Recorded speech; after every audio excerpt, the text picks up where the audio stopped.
It was a quiet Friday morning in the old town, where the streets carried the whispers of the past, and the walls of the mosque had stood for generations. The air was crisp, with the faint scent of jasmine coming from the nearby garden. As the sun slowly stretched over the horizon, a small shadow moved through the alley beside the mosque, delicate paws pressing into the dust. A tail slightly raised, green eyes full of silence and intent. The mosque's caretaker, Haji Ibrahim, an elderly man with deep lines on his face and a heart as gentle as the morning breeze, was the first to notice her. The cat, white, with patches of smoky gray on her ears and tail. She wasn't a stray, not in the usual sense. Her fur was clean, her steps confident. But there was no collar, no sign of an owner. She moved like she belonged, yet no one had ever claimed her. It had started months ago. Every Friday, just before the call to prayer, she would appear walking from the same narrow alley, climbing the mosque steps with silent grace and slipping into the courtyard. She never meowed. She never sought food or attention. She simply sat near the third pillar, right side, gazing forward as if she understood every word of the sermon. People began to notice. Children would point and whisper. The elders exchanged puzzled glances, but no one dared disturb her. There was something sacred about her presence, something respectful, as though she, too, had come to pray. She has no name, Haji Ibrahim would say to curious visitors, but she comes like clockwork, never late, never early. And so she earned a quiet respect, a sacred place in the hearts of those who worshipped in the mosque. She became a part of the Friday tradition, just like the call to prayer, the scent of rosewater, the echoing words of faith. But still, questions lingered. Who was she? Why only on Fridays? And why that one spot, always the same? No one knew. Not yet. One day a traveler came to the mosque, a photographer, wandering through the town to capture its ancient charm. He saw the cat and, like many before him, felt something unspoken draw him toward her. He lifted his camera. Just one picture, he thought. But as the lens focused on her calm eyes, she turned away. Not in fear, but in refusal, as if to say, "This moment is not yours to take." He lowered his camera, embarrassed. Haig, Ibrahim, smiled gently. "She's not for the camera. She's for the soul." The traveler stayed for prayer that day. Afterward, as the crowd thinned and the sun leaned into the afternoon, he approached the old man again. "Where does she go afterward?" he asked. "No one knows," Ibrahim replied. "She comes just before noon, and when the last worshipper leaves, so does she. I've tried following once, but she disappears. Like smoke." That night, the photographer couldn't sleep. There was a story here. Not one that could be captured in a frame, but one that had to be understood, felt. So, the next Friday, he returned. Early this time, hours before prayer, he hid near the alley behind a worn wooden stall and waited. Nothing. The minutes dragged like hours. Heat rose from the ground. The town slowly stirred, and then footsteps. Light barely audible, she appeared. But not alone. She walked beside a boy, a young boy, frail and thin, with a scar across his forehead and a limp in his step. He held a small piece of bread in one hand and wore an oversized shirt that swallowed his small frame. The photographer's heart skipped. He raised his camera, but stopped himself. The boy and the cat reached the mosque's sidewall. The boy knelt, placed the bread beside the wall, and whispered something. The cat brushed against his arm and walked away, toward the mosque steps. The boy didn't follow. He turned back into the alley and vanished. Later, after prayer, the photographer approached Haji Ibrahim again. "I saw a boy," he said. "Came with her." Haji Ibrahim's expression changed. Something flickered in his eyes. Memory, perhaps, or pain. A boy. He repeated softly. The photographer nodded. Thin, limping, left bread at the wall. Haji Ibrahim closed his eyes. "Long time ago," he began, "there was a boy like that. His name was Sami. He lived just 2 streets from here. Always smiling, always full of questions. He loved cats. Strays, mostly. I think he'd sneak them into the mosque sometimes, hide food in his pockets. I scolded him once. He only laughed and said, "But they want to pray too, uncle." The old man chuckled bitterly. That boy, he died 6 years ago. Car accident. Coming home from the market. I remember because it was a Friday, just after prayer. Silence fell between them, but ... The photographer began. This boy ... He looks so real. I believe you, Ibrahim said. Some say love leaves behind echoes, and sometimes the ones who wait for us never really leave. Look toward the mosque courtyard where the cat now lay curled in the sunlight. She's waiting, he whispered, or remembering. The next Friday, the photographer returned again. This time, not with his camera, but with questions. He stood near the wall where the boy had left the bread, looked for signs. Nothing. No footprints. No crumbs. Just silence. But the cat came, as always. And this time she looked directly at him, held his gaze for a moment longer than usual, as if granting permission. And so began his journey. To understand her, to follow her after prayer, to find the secret that lay between her paws, behind those green eyes. The photographer couldn't forget the way she looked at him. It wasn't just the stare of an animal, it was layered, old, like something inside her had lived far longer than her years. That night he wrote in his journal, "There's more behind her eyes than I can explain. It's like watching memory wrapped in fur." The following Friday, he returned once more. This time he came not just as a visitor, but as a witness. He waited inside the mosque, sitting close to the pillar where she always chose her place. The congregation began to gather, men, young and old, filing in, washing their hands, folding their prayer mats. And like always, just as the sun hit the top of the mosque's dome, she arrived, quiet, graceful, alone. She didn't notice him more. Maybe she did, and chose not to react. She went to her usual spot, sat still, calm. But her eyes weren't focused on anyone around her. They stared straight ahead, as if expecting someone who had long been gone to appear.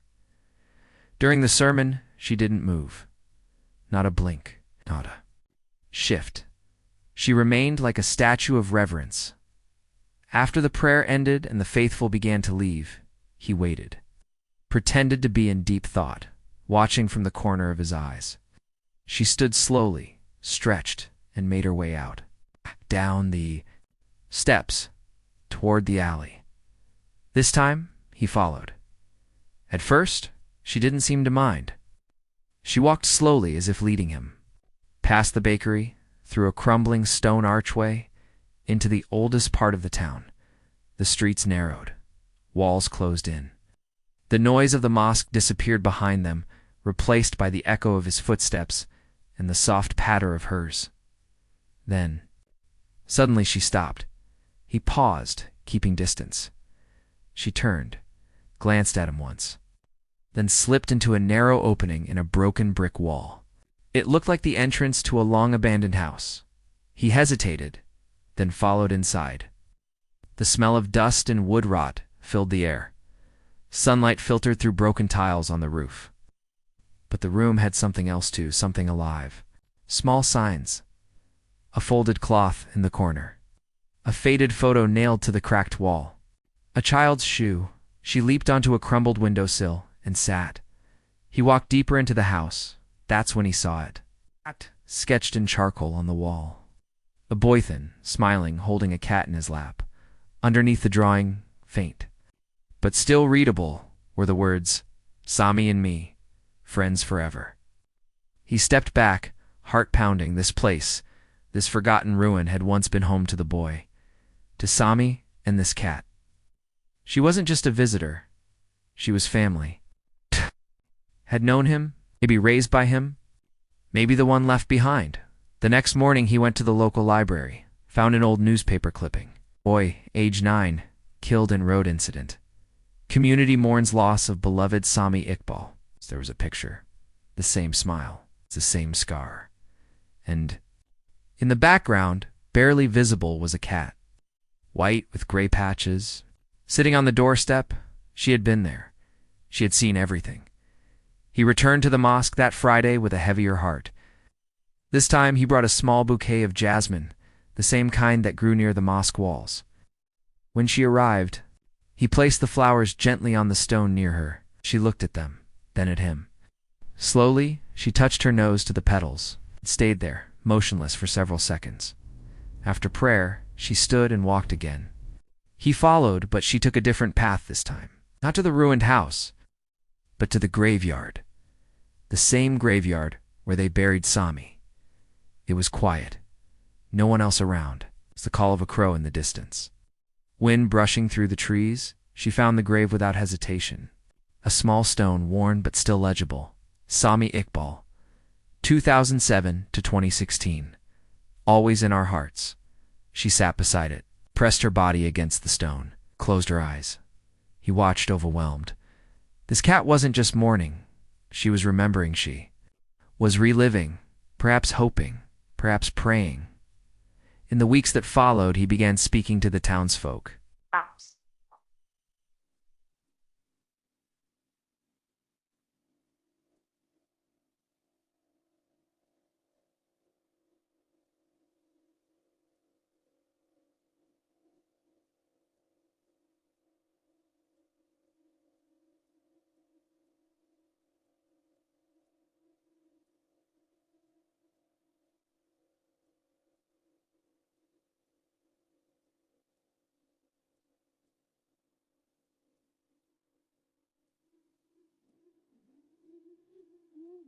School teachers, shopkeepers, they all remembered Sami, the bright boy, the cat lover.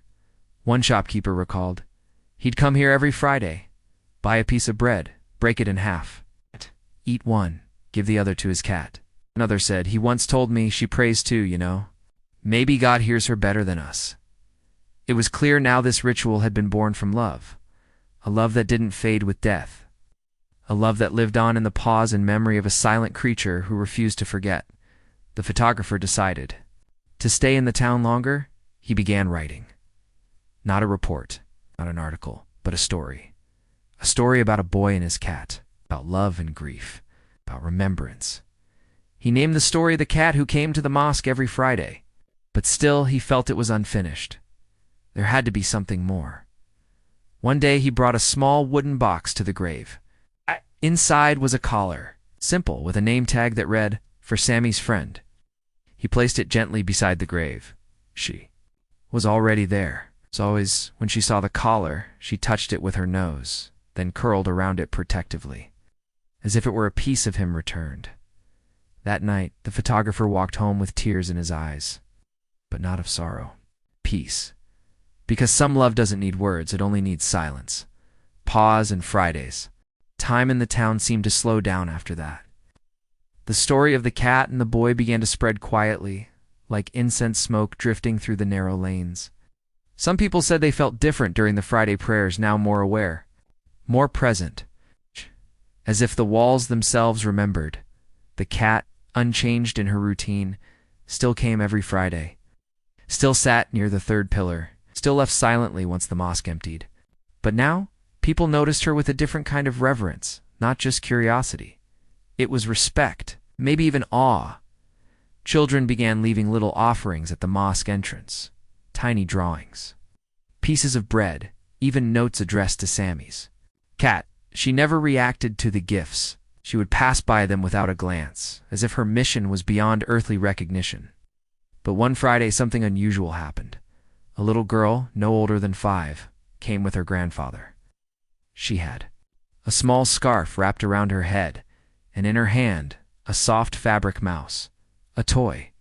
As the cat made her way to the mosque steps, the girl knelt and placed the toy on the ground in front of her.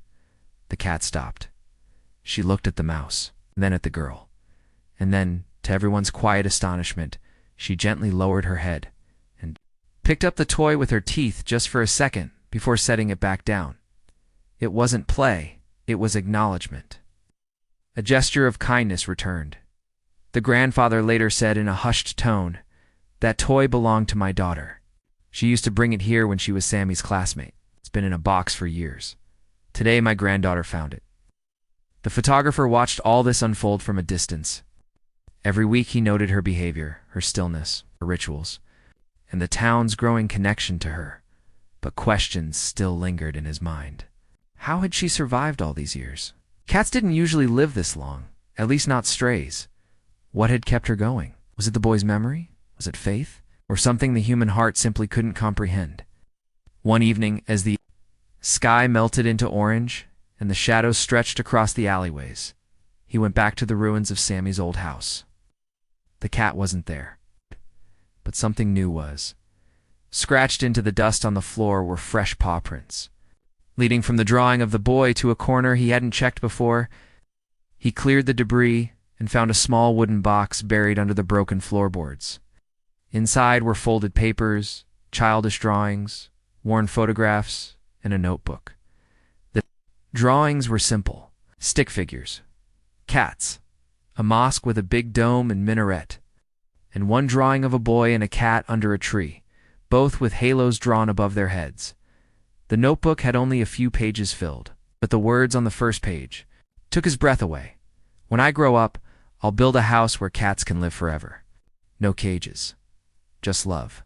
The handwriting was innocent, the letters uneven, the intention was pure. The photographer gently closed the box, carried it back with him. And for the first time, he didn't write that night. He just sat and cried. Not out of sadness, but from the overwhelming beauty of a bond that death couldn't sever. The next Friday, he arrived at the mosque with a new idea. He spoke to Haji Ibrahim, who was now growing weaker with age, but still carried the fire of compassion in his eyes. "I want to build that house," the photographer said. Haj Ibrahim looked at him, puzzled. "What house?" "The one Sami dreamed of. A place for cats. No cages. Just love." The old man smiled. "Then build it and name it after him." And so the project began. It started small, a room near the mosque courtyard that had been used for storage. With the community's help, it was cleared, cleaned, painted. Cushions were added, warm corners, bowls of food and water, toys, scratching posts. It became a sanctuary, simple but full of warmth. They named it Sammy's Haven. The cat was the first resident. Though she came only on Fridays still, her presence gave the place meaning. Other cats arrived slowly, some strays, some abandoned, some simply wandered in. No one knew how they heard about it, but they came, and the town changed. Children began volunteering. Elderly men brought old blankets. Women cooked extra meals to leave by the haven's entrance. But the cat, Sammy's cat, remained a mystery. Until one Friday, she didn't come. For the first time in nearly 7 years. The mosque steps were empty. Haji Ibrahim noticed it first. He sat longer after prayer, waiting, hoping. But the hour passed, then another, and still, she didn't come. Whispers began. People searched the alley, the ruins, the graveyard. Nothing that night. The photographer couldn't sleep. He walked to Sammy's Haven and sat by the doorway. The place was quiet. Cats slept peacefully, but her spot, the one she always chose near the heater, was empty. And then, as if on cue, he heard a faint sound. A soft meow, weak, fragile. He turned, and there she was. But something was different. She limped slightly. Her fur looked thinner, and her eyes, once vibrant, seemed tired, as if her journey was finally coming to an end. He picked her up gently, wrapped her in a warm shawl, and held her close. She didn't resist, just rested her head against his chest. The next morning, she was gone, curled peacefully in her favorite spot, eyes closed, as if asleep, but her soul had moved on. The mosque was silent that Friday, but the silence was sacred. Heavy, reverent, they buried her beside Sami, next to the boy she had never left. A marble plaque was placed above the soil. It read, "Here lies the cat who never forgot." Sammy's friend, or teacher of love. And now, every Friday, people still gather. They still pray, and children still leave flowers and notes and toys. But the third pillar now has a small brass plate on it, just one word: friend. Years passed, but the memory of the cat and of Sami never faded. The story had taken root in the town's soul. It was no longer just a tale of a boy and his cat. It had become a symbol of something far greater, of devotion that crossed the boundary of life, of love that didn't vanish when a heartbeat stopped. Sami's haven grew. The once small shelter behind the mosque expanded into a full sanctuary. Donations poured in, not just from the town but from strangers, travelers, and even those who had only heard the legend. A simple story had become a quiet miracle. A cat bound by loyalty. A boy remembered not for how he died, but for how deeply he loved. The mosque courtyard was now home to dozens of cats, each of them with their own story, their own past, their own pain. But inside Sami's haven, none of that mattered. There was peace, there was warmth, there was belonging. Every cat had a name. Every cat was touched, fed, spoken to. No one was left behind.